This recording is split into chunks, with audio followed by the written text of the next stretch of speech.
All right, ladies and gentlemen, welcome back to the channel again.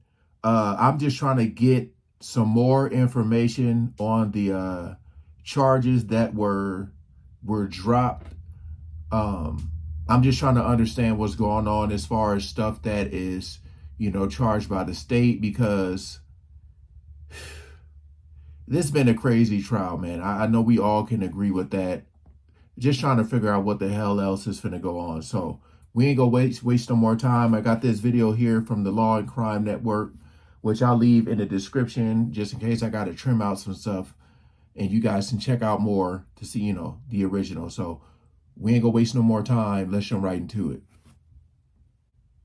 I want to talk about it. I want to bring on right now Law and Crime's in-court reporter, Elizabeth Milner, who's going to be in court later today when hopefully they clarify this a little bit up.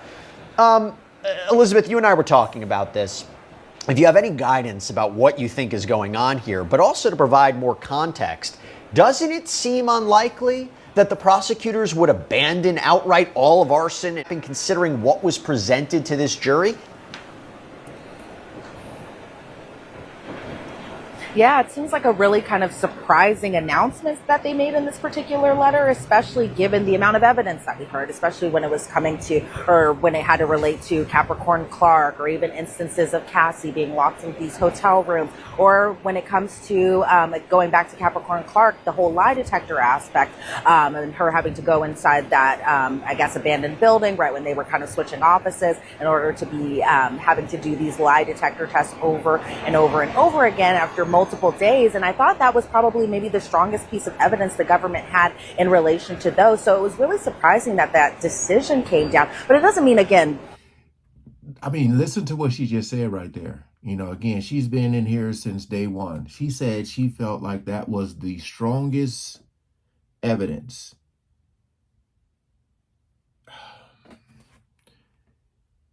your point, Jesse, that they're abandoning everything. It doesn't mean that charges are dropped. I think a lot of people are kind of miscommunicating that they think that, oh, Diddy's about to walk free today. It's none of that. And so it was a pretty surprising decision by the government. Maybe they were persuaded a little bit by Alexandra Shapiro's argument yesterday when they were moving for that motion for the judgment of acquittal. But in the end of the day, we'll kind of get more clarity once the charge conference begins. I was a little disappointed it's now starting at 2 p.m. today. I was hoping it would start at noon, but it's great because now I get to see all of you guys, hang out with you guys for a little bit. But yeah, we should get more clarity hopefully at 2 o'clock when court starts today. And let me say, you weren't able to come on the show yesterday because of the scheduling. You had like 5 minutes to get back into court. We have a lot of great responses for you, Elizabeth. And by the way, if anybody has comments or questions for Elizabeth, she's in that courtroom every day. Shoot them over. We'll make sure to answer them. Real quick, I have an expert panel, but I have with me right now litigator Rich Schoenstein. If I could bring him on real quick. Yeah, I got him. Rich, good to see you. Am I right? They're not abandoning our...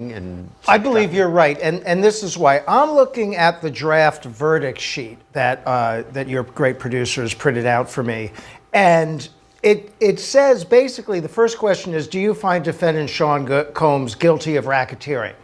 And then it asks a question about whether every single predicate theory has been proven or not proven. So it arson under California law, bribery under California law, and so on. As I read this, the prosecution is only conceding attempted under California law and attempted under New York law and attempted arson under California law. And probably the reason they're doing that is so they don't have to get into what is attempted and not attempted in the jury instructions and in closing arguments. They're just streamlining the case. But it's still very much about an arson and all of those other crimes. So I go back to Elizabeth. We have questions coming in. Erica Charlotte says, and we've been talking about this, does this... Okay, so just the attempt. I'm telling you, man, because like when you see charges drop, and that's why I said I wanted to do a follow-up video because I needed more news to come out. When you see charges drop, you're just trying to figure out, because, everybody's like, they need to throw the book at him. We still going to see, though, man. We still going to see how this plays out. I still don't know. streamlining mean the arson are no longer being charged? We're saying the complete opposite. It still seems to be part of the case. But they ask, are we to disregard Kid Cudi's and Capricorn Clark's testimonies? Probably no, hell no. It doesn't seem like we should disregard that at all, because there are still so many kind of layers to that. And sure, yes, in terms of the attempted arson and, the defense really kind of pointing out that there was female DNA that was found on the Molotov cocktail, something that they really wanted to make sure the jury understood that, especially when it also came to the whole fingerprint debacle and just the insinuation that fingerprints might have been destroyed on behalf of allegedly, Sean Combs possibly having something to do with that, which we don't know that to be the case at all. It was something that was, objected to by the defense, and it was something that also is going to be struck from the record. So when the jury goes back to deliberate about all this stuff, all these witnesses and all their testimony, they're not going to see that portion of the record or anything like that. But in terms of just disregarding Capricorn Clark's testimony, there's still so many layers to that in terms of possibly forced labor, possibly just her experience working with Sean Combs and just what she had all witnessed with Cassie, and also how Capricorn Clark's testimony may help verify Cassie's claims, all those types of things. And in regards to Kid Cudi, I don't think we should disregard his testimony either, especially when it comes to, allegations of the threats that maybe he had heard from Cassie in terms of videos being released, all of that sort. So I don't think we should rush to judgment as far as dismissing their very important testimony altogether. I think, when people see a letter that says, oh, the prosecution's dropping this, I think they were like, oh my God, that means it's over. Right. That means it's a sure win for the defense. But, there's still so many layers to it that I think that we should hold off on rushing to judgment just yet until we really know during this charge. Like on the outside looking in, because, if you're not there in the courtroom, you're just sitting here on the outside and you're waiting, trying to figure out what the hell is going on. And, a lot of the news outlets and a lot of people that are there, once they get this information, they report it. Once they report it and you see this breaking news, it's like, wait, what the hell? And I was hoping that it would be more to it, because it seemed like a cliffhanger. So again, I'm just glad that we're getting more context, but I still feel that with this jury, the unknown, how weird it was with the jury, I still don't know what the hell they're gonna say. But she's saying that court is going to start at 2:00. So there's going to be even more information that's going to come out that I got to wait for. Closing arguments on Thursday, tomorrow. Conference today. And we're going to talk more about that. Elizabeth, while I have you, what can we expect from this charge conference today? I mean, again, I'm looking at this letter, the government's response to proposed jury instructions. It's really interesting because they talk about what the instructions should be in forced labor. They talk about, for example, earlier consent from a victim is not determinative of whether or not a victim labor and payment to the victim for that conduct are not mutually exclusive. They talk about cumulative conduct. What are you expecting today regarding this charge conference? Because I will say, I think it's quite important in any case, but quite important in this kind of case.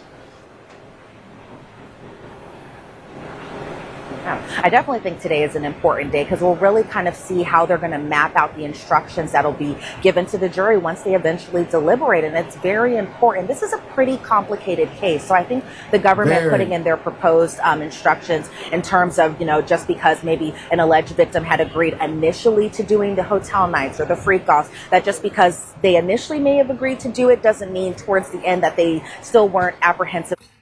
And I said, just because you consent one time doesn't mean, like no still means no. If they try to do something with you again and you say no, I said that. And I think that's what the big issue is here with Diddy, is that at times they consented, and then when they didn't want to do it no more, it was like, nope, you got to, allegedly. They still wanted to say no. They still conveyed that they said no. And I think that's where they have to really kind of lay out very clearly, That's the whole case. especially possibly in layman's terms, just how murky the waters can get in terms of whether or not that maybe maybe the jurors are talking, or maybe the jurors are thinking that possibly because, both Jane and Cassie were in relationships with the defendant, that maybe that kind of muddies the water in terms of, can somebody who was in a relationship with the defendant be a victim? I think the government has to really kind of lay that out in their proposed instructions. I think in terms of the defense also, I think they're going to want to make sure that the jury also knows very clearly what each predicate act under RICO is. It seems like from the most part, from my understanding of being inside the courtroom, I think they might be a little more concerned with count one, especially just all the, underlying things that go with count one, again, that being racketeering, conspiracy, and just kind of, again, laying it out very simply for the jury. Because even sometimes when I'm in the courtroom, I'm kind of like, okay, what did I just hear? What is this interpreted? And I'm just, I'm not a lawyer or anything like that. So, imagine me being on a jury. I would want things just really spelled out very clearly. So I think both sides are going to take their time making sure that they get everything that they wanted on these proposed jury instructions. But I also think an interesting thing, Jesse, is I'm kind of interested to see if the prosecutors and the defense attorney who are going to be giving the closing arguments are going to be inside the courtroom today for this charge conference. Because yesterday the judge said that, he is okay with the whichever lawyer is going to be giving the closing argument not to attend the charge conference, and the other lawyers can kind of argue everything out. But I'll be interested to see if possibly, Maureen Comey will be in there, if Mark Agnifilo will be in there, who I presume is going to be giving the closing arguments in this trial. But we'll see if they'll show up now that court has been pushed back a couple of hours today to begin at 2. Right, because they need to prepare. They need to prepare for closing arguments, which are quite important and quite lengthy in this case. Before I let you go, Elizabeth, what's the vibe like we've seen this past week? What was the vibe of Diddy? What's the vibe of the jury? What can you tell us? How do they look? How do they, what's their demeanor like as we're coming to the conclusion of this case? Yeah, well, as far as the jury is concerned, I kind of feel like maybe they were kind of tired of possibly reading all those text messages, watching all those explicit videos, because that is what it felt like for most of the duration of this week, even going back to late last week. And so, I think maybe for the jurors, they're probably a little at the tired point of this trial. It's been almost 2 months at this point. And so I think they're kind of like, okay, there's a light at the end of the tunnel. Eventually we'll get this case. Eventually we'll deliberate. But again, I'm just guessing. I'm not inside their heads or anything like that. But as far as Sean Combs is concerned, I will say this. I think that in terms of just his defense attorneys and their arguments, and I think that he seems pretty proud of what the defense put up, even though we weren't expecting a very long case from the defense's case in chief. Really, it was just them reading stuff into evidence, reading exhibits, and reading a bunch of stipulations. But it seems like, from what I could tell of just his demeanor and vibe inside the courtroom, he seemed pretty pleased with what his defense gave, especially during those cross-examinations of the many witnesses, including Don Richard, including of Mia, including of Jane, including of all the special agents, just all the various witnesses that took the stand on behalf of the government, and even in terms of just the assistants and their testimony too. So I think as far as just the end of the trial, we're getting to the beginning of the end here. I think, we'll see kind of what happens with closing arguments tomorrow, but it seems like, possibly maybe Sean Combs is feeling pretty good right now. He said the judge was doing a good job, an excellent job, he added yesterday, and it actually got a chuckle from the judge too. And so I think as far as the vibe goes yesterday, he seems pretty upbeat, given that, on the tail end of this, it's possibly that, the jury will come with a decision, and I can only imagine the weight and how that might possibly feel on a defendant, especially as high profile as Sean Combs. You mentioned concern. We put up a poll. Are you concerned about the charges dropped last minute influencing the jury's perception? 46% say very concerned, 34% say not at all, 19% say somewhat concerned. Interesting. I don't know if the jury even knows granularly what was dropped or not. They don't know about this, but they will be presented jury instructions, and maybe, I don't recall during opening statements if they were that specific, saying 8. I don't know if the jury really is going to know so much about this. But Elizabeth Milner, thank you so much. You and I are going to get together. Okay. They did an amazing job explaining that. I did see a comment on my other video that I did where someone was trying to explain it too. My whole thing is this though, like them saying that, her saying that Diddy looked in good spirits made the judge chuckle. You don't want to hear all that stuff if you're the prosecution. Again, I'm just being honest, y'all. I still don't know. We all gonna have that like when that news come out, when that breaking news come out that the jury find Diddy. That's what everybody's waiting for. Again, and I will say this, I do feel like he's guilty of something. I just don't know what and to what extent. But I'm glad I was able to get this information. Still, even with the poll that they did, you just don't know with this jury what's going to happen.